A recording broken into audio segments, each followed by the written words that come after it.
अस्सलाम वालेकुम नाज़रीन, मैं हूं ज़मीर हैदर और आप देख रहे हैं प्रोग्राम पब्लिक पल्स।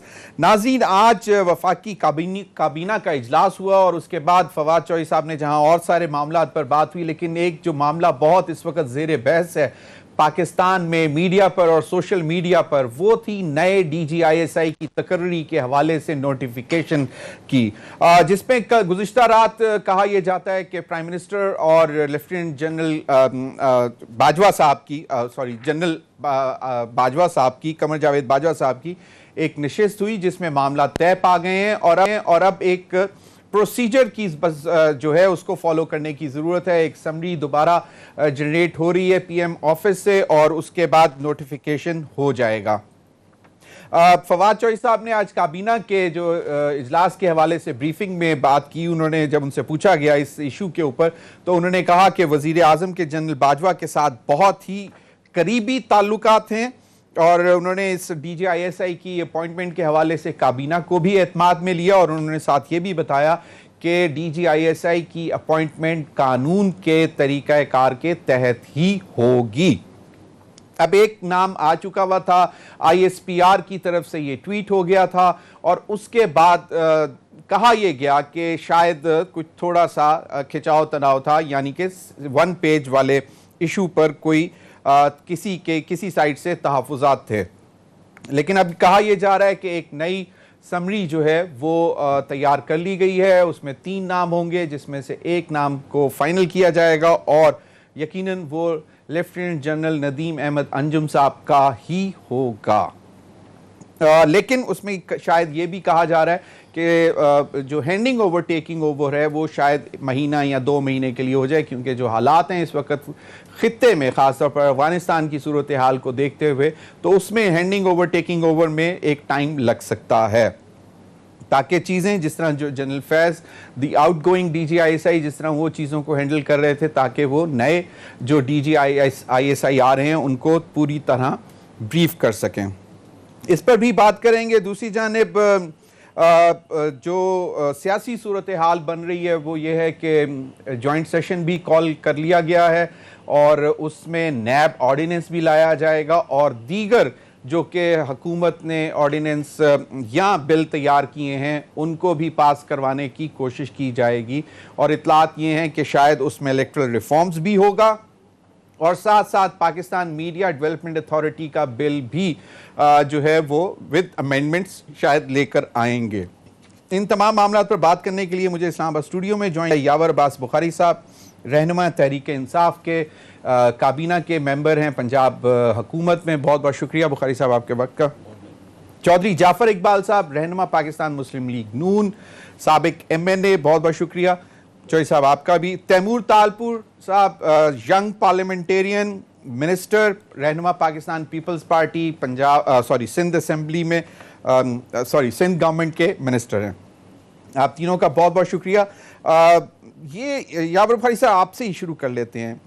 ये storm in the tea cup था, ये जो सारा हम लोग पिछले 2-3 दिन से देख रहे थे DGISI की तकर्री के हवाले से।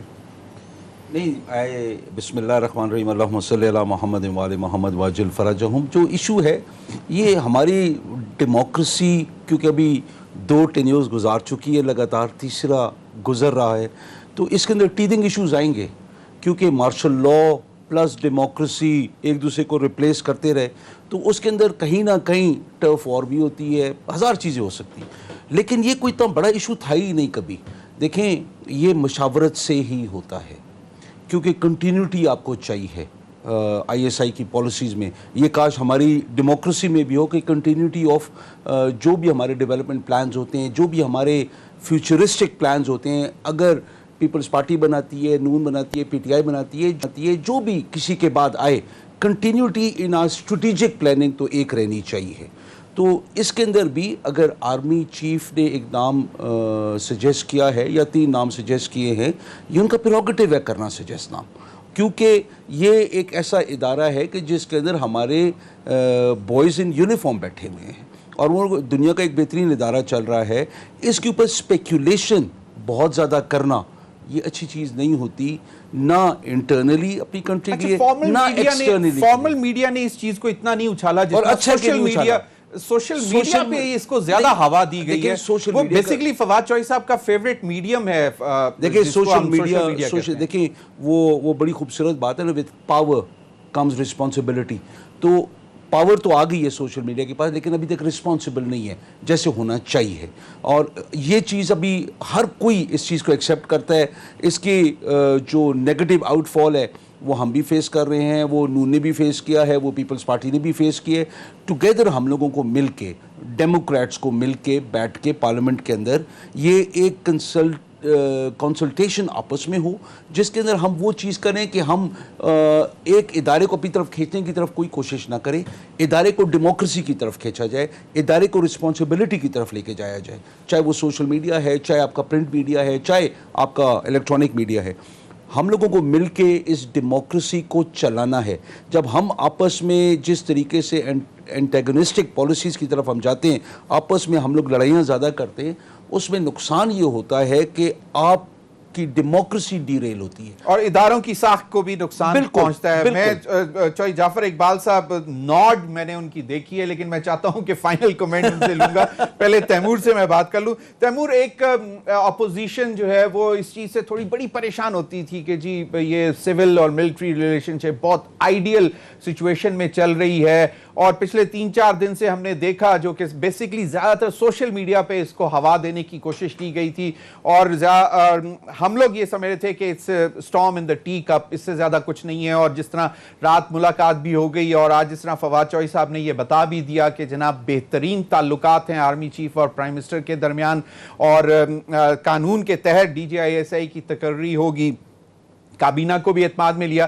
तो आपको क्या लगता है कि ये जानबूझकर हाइप क्रिएट की गई है, या आपको क्या लगता है? बिस्मिल्लाहिर्रहमानिर्रहीम। जमीर भाई, मेरे ख्याल से कुछ ना कुछ तो है, कोई कलिश तो है। कहीं वो आपने सुना होगा कि अगर धुआं होता है तो आग तो लगी होती है, धुआं आग के बगैर तो नहीं निकलेगा। बहरहाल आई डोंट नो, मैं समझता हूं कि बड़े अच्छे ताल्लुकात थे, वो अब मेंटेन हो रहे हैं डेमोक्रेसी की वजह से, या सिविलियन की हमारे और हमारी फौज की और हमारी हुकूमत के, या नहीं है। I am not very sure about it. एक थोड़ा वो जो आप देखेंगे ना, जो राय ट्रैक रिकॉर्ड, वो ट्रैक रिकॉर्ड अच्छा नहीं है। फॉर एग्जांपल खान साहब के साथ जो पहले शौकत तरीन साहब थे या दूसरे इनके जो फेवरेट्स होते थे, आज वो फेवरेट्स नहीं, आज वो हुकूमत पे तनकीद कर रहे हैं। तो मैं समझता हूँ किसी भी हुकूमत में बेहतरी आने के लिए बहुत जरूरी है कि एक पेज मेंटेन किया जाए, पर I don't really see everything on one page. अगर आप देखें बलूचिस्तान की हुकूमत, वहाँ पर क्या हो रहा है, पंजाब में अगर आप देखें लॉबीज बनी हुई हैं, जिसको आज चीफ मिनिस्टर पंजाब का होना चाहिए था, वो आज एक मिनिस्टर है उस कैबिनेट में, जो आज आपके शो में आपके साथ बैठे हुए हैं। तो जो जिनकी कैपेबिलिटीज हैं उनको उस हिसाब से अगर आप करेंगे तो बहुत बेहतर रहेगा। तैमूर, एक मिनट तैमूर, आपने मेरे शो में जो बैठे हुए हैं उनके हवाले से जरा क्या बात की, जरा रिपीट कर देंगे? I couldn't follow. मैं कह रहा हूँ जहां पर एक बहुत काबिल आदमी है, देखिए मैं तो PTI से ताल्लुक नहीं रखता, मैं एज एंड ये कह सकता हूँ, मैं जानता हूँ बुखारी साहब को, बुखारी साहब की कैपेबिलिटीज को, इनकी एडमिनिस्ट्रेटिव स्किल्स को, और जब मैं उनको कंपेयर करता हूँ इनके चीफ मिनिस्टर के साथ, तो मुझे बहुत अनफेयर लगता है। जिस सीट पे इनको बैठा चाहिए था वहां पे आज गुलजार साहब बैठे हुए हैं। और ये बुराइयां मैं गुलजार साहब की उन्हीं की पार्टी के वर्कर्स से सुनता रहता हूँ, पंजाब के लोगों से सुनता रहता हूँ, पर of course this is their matter, यही सॉर्ट आउट करेंगे। और इसी तरह से आप देखिए बलूचिस्तान में क्या हो रहा है, इन्होंने जो है वहाँ के CM के खिलाफ अपने ही मेंबर्स ने जो है तहरीके लेके आ गए हैं। इस्लामाबाद में भी इनकी बहुत लॉबीज है, तो वन पेज कहीं पर नहीं है। सही। और अगर बलूचिस्तान में अगर चीज़ें हिलती हैं तो कहा जाता है कि उसकी भी वजूहात होती हैं, और कुछ तो कहते हैं कि जरदारी साहब हमेशा कार फरमा होते हैं इसके पीछे। जी चौधरी जाफर इकबाल साहब। बिस्मिल्लाहिर्रहमानिर्रहीम, बहुत शुक्रिया। आपकी गुफ्तगू में 3-4 चीज़ें ऐसी थी सुन के बड़ी हैरानगी हुई। अच्छा। और बुखारी साहब की गुफ्तगू में भी कि एक तरफ हम जमहूरी रवायात, जमहूरियत, फिर ये कि जी मामलात तय पा गए, किसके दरमियान तय पा गए? कोई दो ममालिक के सरबराह थे, घर के अंदर भी मामला तय पाते हैं, मियाँ बीवी के दरमियान मामला तय पाते हैं, लड़ाइयाँ होती हैं, झगड़े होते हैं। बहुत सादा सी बात है सर, जब आप कानून कायदे पे नहीं चलेंगे आप नुकसान उठाएंगे। पहली खिलाफ वर्जी DGISPR ने की, नहीं करनी चाहिए थी। जब तक नोटिफिकेशन ना हो जाए वो किसी भी हैसियत में उसका इजहार नहीं कर सकते, अनाउंस नहीं कर सकते। और ISI का इदारा टोटली प्राइम मिनिस्टर सेक्रेटरीट के नीचे आता है। रवायात क्या हैं वो अपनी जगह मौजूद हैं। मैं 2.5-3 साल पार्लिमानी सेक्रेटरी डिफेंस रहा हूँ और हमारे दौरे हुकूमत में हमें कहा जाता है कि हम बना के नहीं रखते फ़ौज के साथ। अल्हम्दुलिल्लाह किसी एक अपॉइंटमेंट में कभी एक ऐसा मसला नहीं आया 5 साल में। बहसन सब कुछ हुआ। और जाहिर बात है एक फ़ौज का मामला है तो प्राइम मिनिस्टर फ़ौज से कंसल्ट करेगा, हेल्थ का होगा तो किसी डॉक्टर से करेगा।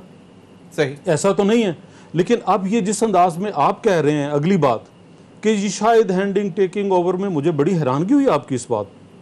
क्या सारा इदारा इतना निकम्मा है नीचे? नहीं निकम्मा नहीं नहीं, होता। आपने ये लफ्ज कहे ना, मैंने ये कहा है यही कि बात, एक सुन ले, अब मेरी बारी। नहीं, आप ये नहीं यही कहेंगे बात- मैंने ये निकम्मा नहीं कहा। मैंने आपको सिर्फ इतना ये चॉइसा मैंने रिक्वेस्ट की थी कि खित्ते के हालात खित्ते ऐसे के हैं, हालात की बेस पे जहां पे खित्ते के एक हालात आउटगोइंग ऐसे हैं। DGISI बहुत एक्टिव रहे हैं, जी, मुलाकातें और करते आने हैं, वाले उतने तो एक्टिव वो- नहीं होंगे। ना ये नहीं मैंने कहा, मैंने ये नहीं कहा। और क्या कहा? ना मैंने ये कतई नहीं ये कहा। बात अगर मैंने चॉइसा जमीर ये कहा साहब, ये था बात कि वो अगर आगे brief कर- खुदा ना खास्ता अगर ये बात नून लीग का कोई शख्स कहता तो वो मोदी का यार ठहरता।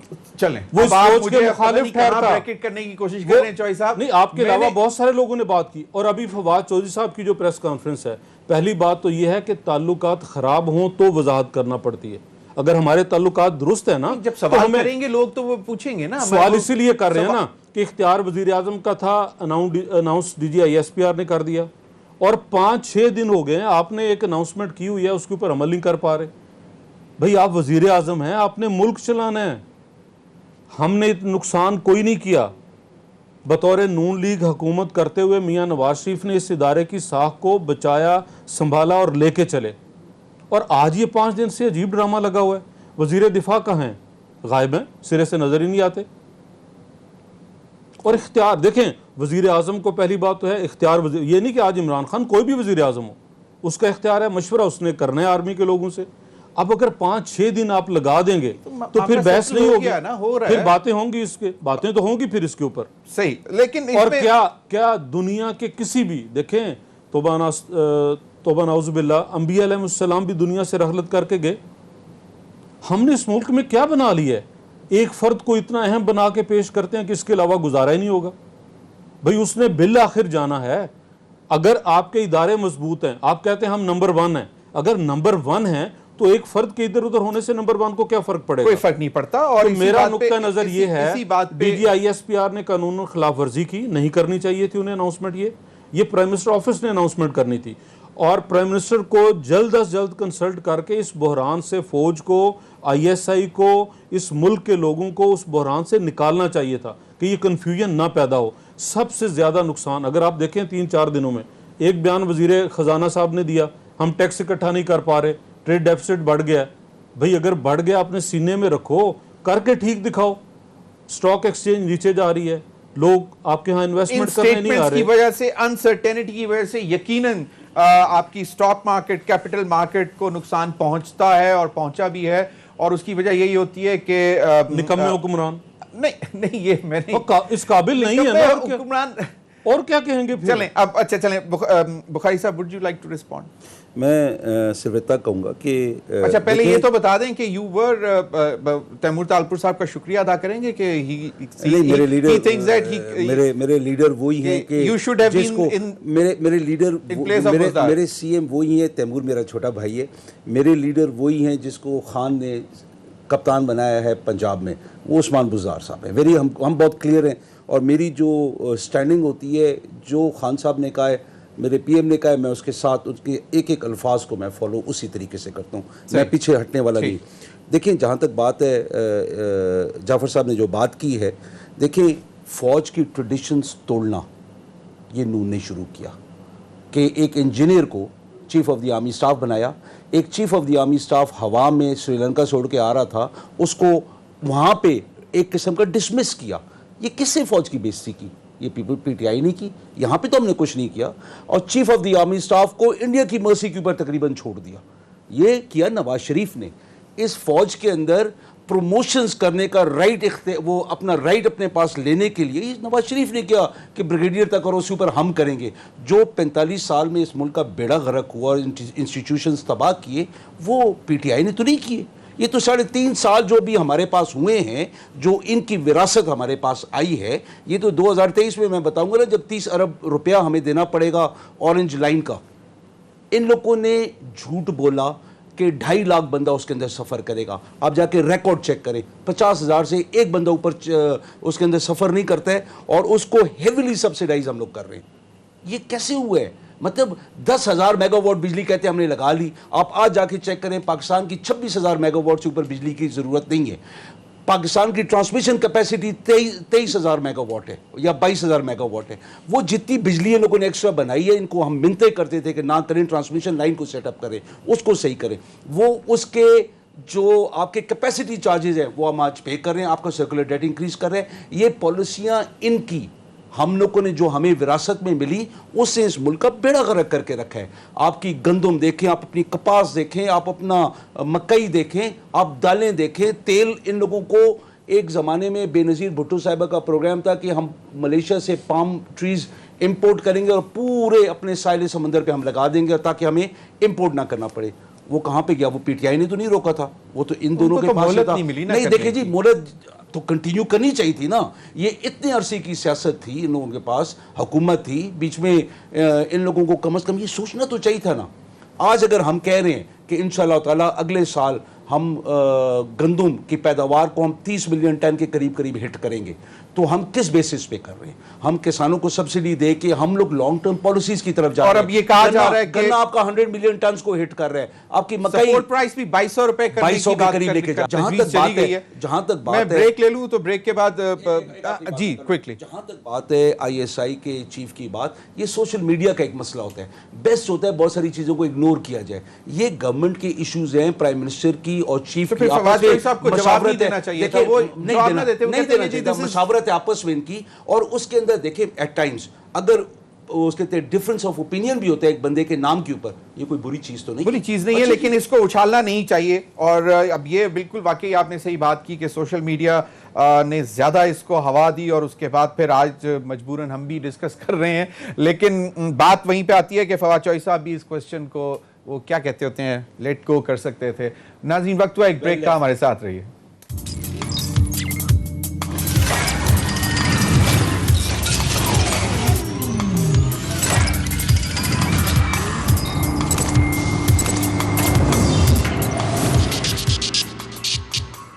Welcome back. तैमूर तालपुर, आपकी तरफ आना चाहूँगा। अभी जिस तरह मालूम पड़ा है कि जी जुमेरात को जॉइंट सेशन होगा और ख़ास तौर पर नैब ऑर्डिनेंस के हवाले से जो है वो कोशिश की जाएगी कि उसको मंजूर करवा लिया जाए, और भी दीगर जो कि कंट्रोवर्शियल इंतखाबी इस्लाहात का भी एक मामला है वो भी है।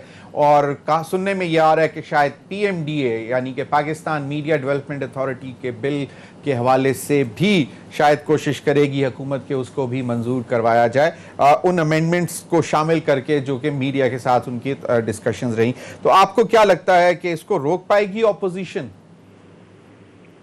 देखिए, हम तो हमेशा से एज अ सियासी जमात, क्योंकि हम डेमोक्रेसी में बिलीव करते हैं, हम चाहते यही हैं कि जो भी चीज़ हो, जो भी फैसले हो, वो सही जगह से हो, जो कि कॉन्स्टिट्यूशनली हमारी असेंबलीज हैं, वहाँ पर वोट होना चाहिए, वहाँ पर हर किसी मेंबर के पास वोट की ताकत है और जिसकी अक्सरियत है उसका कहना मानना चाहिए। ये बार बार हर चीज़ पे ऊपर से जो प्रेसिडेंशियल ऑर्डर्स लाना, I think that is very very non political. ये होता था जब मुशर्रफ का दौर था या जब कोई डिक्टेटर होता था, तो used to see these orders. अब एक सियासी हुकूमत इस किस्म के काम करे तो मैं उसे अपोज नहीं करता, और अगर ये ला रहे हैं तो I think this is a good decision they have taken. बाकी भी फैसले इसी तरह से होने चाहिए। लेकिन सवाल ये पैदा होता है कि जॉइंट सेशन बुला के उसको पास करवाने की कोशिश की जाएगी, जिसके ऊपर ऑपोजिशन के बहुत सारे तहफुजात हैं। बिल्कुल बिल्कुल, पर जो इनका तरीकेकार था जबरदस्ती ऑर्डर्स प्रेसिडेंशियल मतलब आप हमारे ऊपर, उस पीपल्स पार्टी इस बात पर खुश है कि कम से कम पार्लियामेंट में लाया जा रहा है और उस पर बहस भी होगी। चौधरी जाफर इकबाल साहब। नैब ऑर्डिनेंस और बाकी इंतखाबी सब इस्लाहात ऐसे है। जिसमें इलेक्ट्रॉनिक देखिए- वोटिंग मशीन सबसे इम्पोर्टेंट है। जी, पार्लिमान कलेक्टिव विजडम है, पूरे मुल्क की नुमाइंदगी है। आपको सियासी इख्तलाफ हो सकता है, मेरे नज़रिए से ज़रूर रखें, लेकिन इस हद तक आप चले जाएं कि मेरी नुमाइंदगी को कंसल्ट ही ना करें। वोटिंग मशीन जहाँ जहाँ 4 ममालिक यूरोप के वापस की गई इस्तेमाल में लाने के बाद, नॉर्वे, जर्मन, हॉलैंड, बरतानिया, बुनियादी चीज़ ये थी कि वोटर मुतमईन नहीं था कि मेरे वोट की जो सिक्रेसी है वो कायम नहीं रहती। और जब वोटर का एतराज़ आया, वोटर मैं हूँ, मेरी बात सुनी जाए। अब कहा जाए नहीं जी हमने ज़रूर लानी, और फिर अगर लाई भी गई वहाँ पे भी और इंडिया में भी, तो 8-10 साल लगे। बल्दियाती इंतखाबात, 1 हल्का, 1 ज़िला, 1 यूनियन कौंसल, सूबाई 1-2 हल्के, पूरा सूबा। और इंडिया में अब सिर्फ बल्दियात को छोड़ के, सूबे को छोड़ के, वो सिर्फ लोकसभा के लिए इस्तेमाल करते हैं, बाकी में उन्होंने तर्क कर दिया, वहाँ नहीं इस्तेमाल करते। आप ज़रूर लाइए नई चीज़ें। और ये 2017 की जो इंतखाबी तरमीम थी उसके अंदर इंक्लूड थी ये बात, और इलेक्शन कमीशन ने उसके ऊपर अपना वर्क भी किया, अपना वो अमली मुजाहरा किया, वो रिपोर्ट पेश की। अब चाहिए ये इमरान खान साहब को कि वो वज़ीर आज़म बने, वो लीडर ऑफ द हाउस बने, वो अपने उन पार्लिमानी रहनुमाओं को साथ लेके बैठ के बात करें। हाँ, अगर खुद नहीं कर बैठना चाहते, चलें, बहुत उनको इख्तलाफ है, तो वो एक पार्लिमानी कमेटी कायम कर दें। हमने ये की थी, उसमें दोनों ऐवानों के लोग थे, उन्होंने मिल बैठ के डिस्कस किया, और सबके दस्तखतों से वो 2017 में इंतखाबी इस्लाहात जो है वो जारी। लेकिन अब अगर बात आगे चलेगी, ये जॉइंट सेशन में बाकायदा जो कुछ भी है, जैसा भी तैयार हुआ है, वो अगर वो पास करवाती है, जी पास करवा लें, हुकूमत है, इनके पास अक्सरियत है, ये कर लेंगे। लेकिन ऐसी चीज़ें देर पा होती नहीं, चलती नहीं। माजी में भी अगर मुशर्रफ साहब ने कुछ तरमीम कर ली, इख्तियारात सदर को दे दिए, ये कर लिया, जब जमहूरी लोगों के पास इख्तियार आया, वही चीज़ें सारी ख़त्म की गई। नए सिरे से वो चीज़ें जो जमहूरियत की रूह हैं उनको ला के वहाँ शामिल किया गया। चैलेंज करेंगे सुप्रीम कोर्ट में, सब कुछ करेंगे। रही नैब ऑर्डिनेंस की बात, तो पूरे पाकिस्तान में जिस तरह अभी पहले इशू पे बात हो रही थी कि एक बंदा जाएगा तो क्या हो जाएगा, अब वो उनके अलावा कोई बंदा ही नहीं दिख रहा, कोई मिल ही नहीं रहा। इतना कहतो रिजाल है भाई, वो 200 बंदों की टीम थी आपकी, वो आपने संभाल के रखी है। एक असद उमर ही नजर आए, बाकी तो भी नहीं। तो वो 199 में से कोई एक निकाल लें। क्या सारे जजेस जितने थे हाई कोर्ट, सुप्रीम कोर्ट के, जो भी रिटायर हुए हैं, ब्यूरोक्रेट्स हुए हैं, बहुत सारे कानूनदान हैं इस मुल्क में, जो पढ़े लिखे लोग हैं, कोई एक बंदा भी नहीं? बहुत कॉम्पिटेंट और ऑनेस्ट लोग मौजूद हैं, यकीनन मौजूद हैं। नहीं, लेकिन वो तो जो नैब इस्लाहात हैं, चलें चेयरमैन, नैब तो एक नुक्ता है ना उसमें। असल नुक्ता वो है, देखें ज़मीर साहब, असल बहुत नुक्ता सारी वो है। चीजें एनआरओ दे दिया गया है, बिजनेस कम्युनिटी को, असल नुक्ता वो है, प्राइम मिनिस्टर को, लीडर ऑफ द ऑपोजिशन को, कि जी उनके फैसलों पे नहीं कुछ पूछा जाएगा, काबीना के फैसलों को जो नैब नहीं टेकअप कर सकता। ये सारा इसलिए किया गया ज़मीर साहब। एक तो ये कि इस चेयरमैन नैब ने एक प्रेस कॉन्फ्रेंस या एक प्रेस टॉक में कहीं बात की थी कि अगर मैं चंद वज़रा को पकड़ूं तो हुकूमत 2 दिन का जो है वो रह जाएगी और गिर जाएगी। उस दिन के बाद एक वीडियो आई, वो वीडियो कहीं महफूज है, ज़रूरत के मुताबिक इस्तेमाल होगी। वीडियो बनाने वाले को कुछ नहीं कहा गया और जिनकी बनी उनको भी कुछ नहीं कहा गया। वीडियोस का ना जिक्र करें, नहीं, जिक्र करेंगे, बहुत तो हैं जिनका भी है। देखें, चलें वो चलें, जिसका भी जिक्र आएगा आप उसे नहीं ज़मीर साहब ऐसे नहीं, देखें जिसका भी जिक्र आए उसे इस मुल्क के अंदर कवानीन मौजूद हैं। एक आदमी इशारा तोड़ता है ना, उसे भी पकड़ लेते हैं। तो एक आदमी इतना बड़ा जुर्म कर रहा है, अल्लाह माफ करे चौधरी साहब, लेकिन बड़े बड़े ढीठ लोग हैं, छोड़ें इस बात को, रहने दें, छोड़ दें। अगले जितने एनआरओज हैं वो इसलिए हैं कि जब चीनी की बात आएगी तो चीनी एक्सपोर्ट करने की इजाज़त किसने दी? जनाब वज़ीर आज़म और काबीना ने दी। सब्सिडी किसने दी? वज़ीर आज़म और काबीना ने दी। गंदम एक्सपोर्ट करने की इजाज़त किसने दी? आज महंगी एक्सपोर्ट को इम्पोर्ट कौन कर रहा है? ताकि ये जब अपने वक्त आए तो ये इनको गवर्नमेंट क्वेश्चन ना किया जाए। गवर्नमेंट को एनआरओ दिया, चलें बिल्कुल, हुकूमत वक्त ने अपने आप को एनआरओ दिया। बुखारी साहब, तैमूर तालपुर साहब का तो ख्याल है कि नहीं, एक अच्छा खुशाइन बात है कि कम से कम पार्लियामेंट में तो आ रहा है, लेकिन जो चीज़ें जिस तरह करने की कोशिश कर रहे हैं उसमें, जिस तरह चौधरी जाफर साहब ने कहा कि क्या एक ही शख्स होता है और उसके अलावा कोई और नहीं है? माशाल्लाह बहुत भरा पड़ा है पाकिस्तान ऑनेस्ट और कॉम्पिटेंट लोगों से। नहीं, देखें, ये जो एक रवायत है हमारे पास एक्सटेंशंस की, ये आज की नहीं है, ये पुरानी आ रही है। और ये रवायत ऐसी है कि नए खून को आगे नहीं आने देती। ये एक बहुत बड़ा एक ब्लॉकेज सामने बन जाता है। तो नए खून को आगे आने की ज़रूरत है, क्योंकि आप पैदा होते हैं, जवान होते हैं, बूढ़े होते हैं, आपकी औलाद आगे आती है, वो इसलिए कि जो अगली नस्ल आती है वो ज़माने के साथ चलने वाली चीज़ है। एक चीज़ इवॉल्व होती है और सिस्टम्स इवॉल्व होते हैं। ये बहुत अच्छी बात है कि पार्लियामेंट में ला के इस चीज़ को डिस्कस किया जा रहा है। देखें, इलेक्ट्रॉनिक वोटिंग मशीन्स का मसला उठा क्यों? वो इसलिए कि जब हम इलेक्शन हारे और हमने बोला कि भाई इतने हल्के हैं, चलो 4 खोल दो, वो 4 खोले तो उसके अंदर नज़र आ गया क्या हुआ। हम ये कहते हैं कि कल किसी को भी हमारे समेत हमें मिलाकर किसी के पास इखलाकी जुर्रत नहीं होनी चाहिए कि ये बोले कि बेईमानी हुई है। इस सिस्टम को इम्प्रूव किया जा सकता है, जैसे कि इंटरनेट के साथ कनेक्शन उसका ख़त्म कर दें कि ब्लॉकेज हो जाता है, ये होता है, जो भी होता है। आप जितने फेल प्रूफ सिस्टम्स हैं आप उनको इन प्लेस करें। उनको जब आप इन प्लेस करते हैं तो उससे आपके जो इलेक्ट्रॉनिक वोटिंग मशीन्स है या किसी और फील्ड के अंदर कोई भी काम है उसको आप बेहतर करें, डेमोक्रेसी को स्ट्रेंथन करने के लिए। और कुछ चीज़ भी है, ऑर्डिनेंस की जो बात होती है, ऑर्डिनेंस क्यों लाया जाता है? क्योंकि एट टाइम्स कोई बात एक समझ नहीं रहा होता है, समझाने में वक्त लग रहा होता है, या आपस में कशीदगी इतनी होती है कि भाई चलो ऑर्डिनेंस के साथ गुजारा करो। लेकिन ऑर्डिनेंस लॉन्ग टर्म चीज़ नहीं है, वो पार्लियामेंट में बैठ के डिस्कशन करना आपस में, और इख्तलाफ राय बुरी चीज़ नहीं है। अगर नून की एक सोच है, पीपल्स पार्टी की एक है, पीटीआई की अलग है, तो देखिए इसके अंदर इख्तलाफ राय बुरी चीज़ नहीं है जब तक मकसद एक हो। इस मुल्क को, इस मुल्क के इदारों को, इस मुल्क के अंदर रहने वालों के लिए भलाई की सोच हो, नीयत वो हो। तो उसके अंदर अगर हम एक ख़ानदान को बचाने के चक्कर में लग जाएं या एक फ़र्द वाहिद को बचाने के चक्कर में लग जाएं, वो बदनीयती होती है। वो कोई कौम और अवाम के लिए काम नहीं हो रहा होता है। आपने जो काम करना है आप अपनी अवाम के लिए करें, इस मुल्क के लिए करें, इस अवाम बिल्कुल मुल्क के लिए करें। इस पर मजीद भी बात करेंगे। सवाल नाज़रीन यहाँ पे यही होता है कि जनाब नैब ऑर्डिनेंस हो या इंतखाबी इस्लाहात हो या पाकिस्तान मीडिया डेवलपमेंट अथॉरिटी हो, इससे आम आदमी को क्या फ़ायदा? आम आदमी के लिए आज भी रोटी उससे दूर होती जा रही है। इस पर मजीद बात करेंगे ब्रेक के बाद।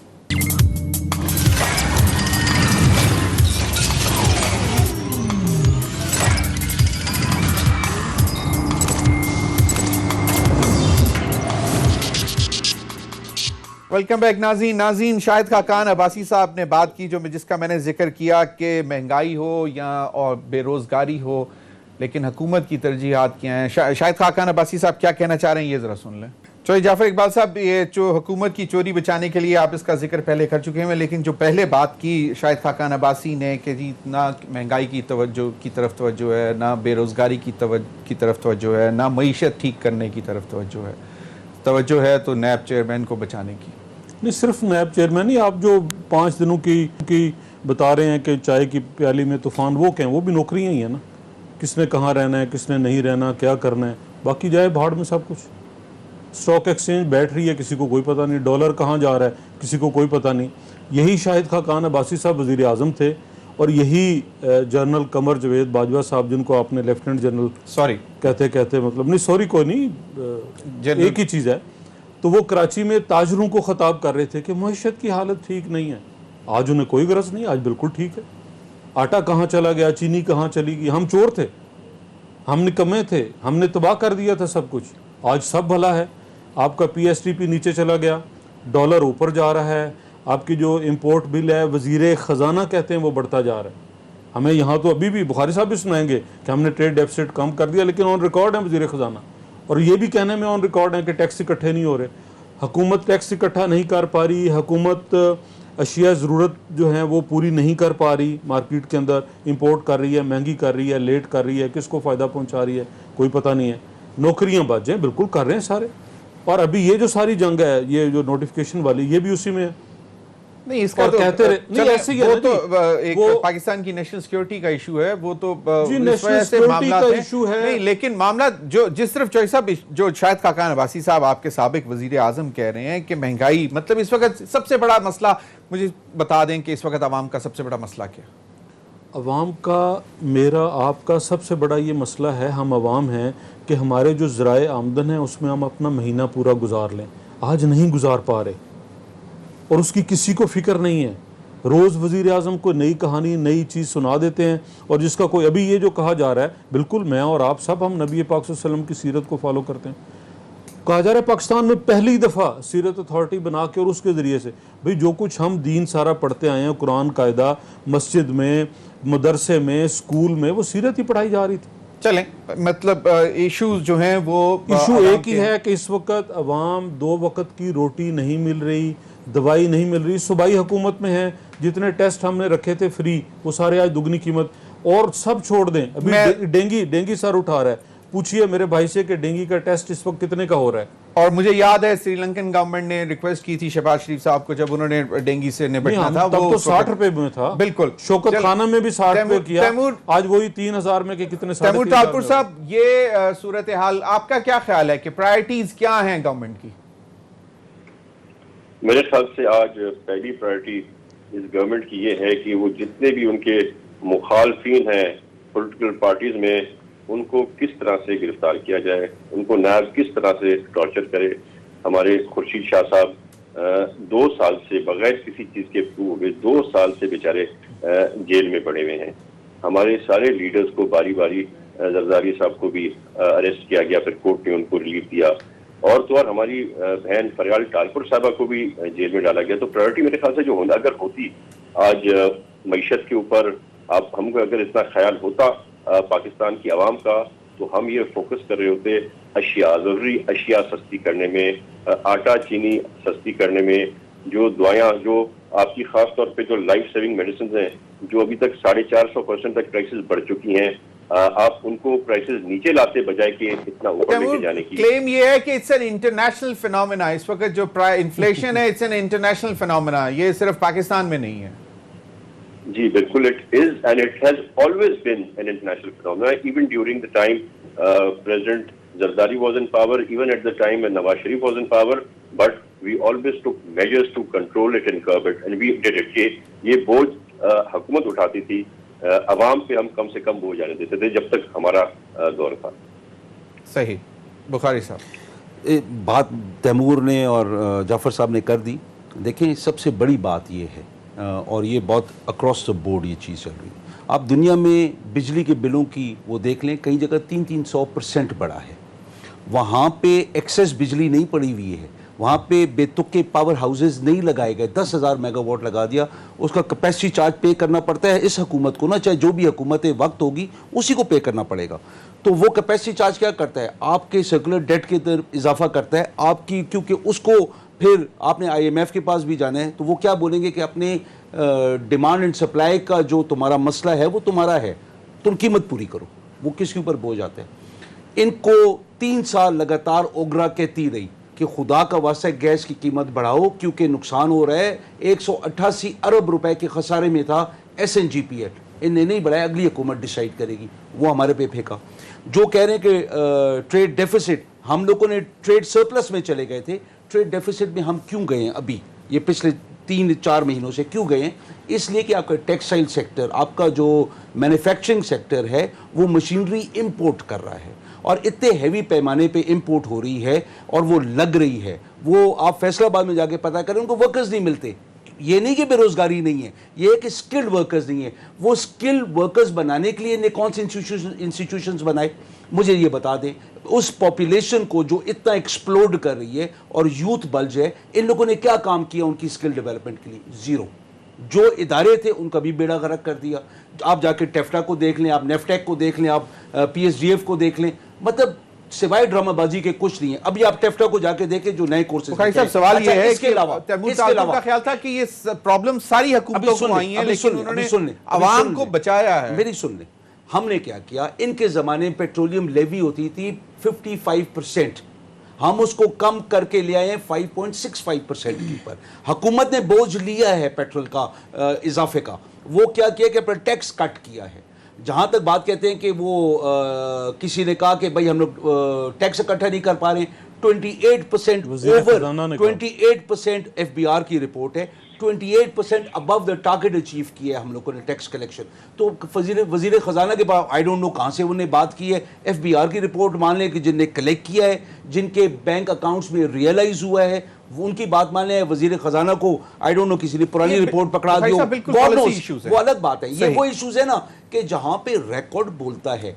जहाँ तक बात है कि महंगाई की, देखें आपका पर एकड़ यील्ड कम थी, इस दफ़ा हम लोगों ने पर एकड़ यील्ड को आप चेक कर ले, ये नहीं कि मैं कह रहा हूँ, मैं कोई फिगर नहीं देता हूँ यहाँ तो पे। जिम्मेदार बैठे ठीक हैं है ना? आपके साथ, जिम्मेदार बैठे हैं, confirm आप जाके कर सकते पर हैं। एकड़ यील्ड हम लोगों को ये बताई जाती है कि इंडिया से हम बहुत कम है। ऑन एवरेज चेक कर लें, Pakistan is at par with India.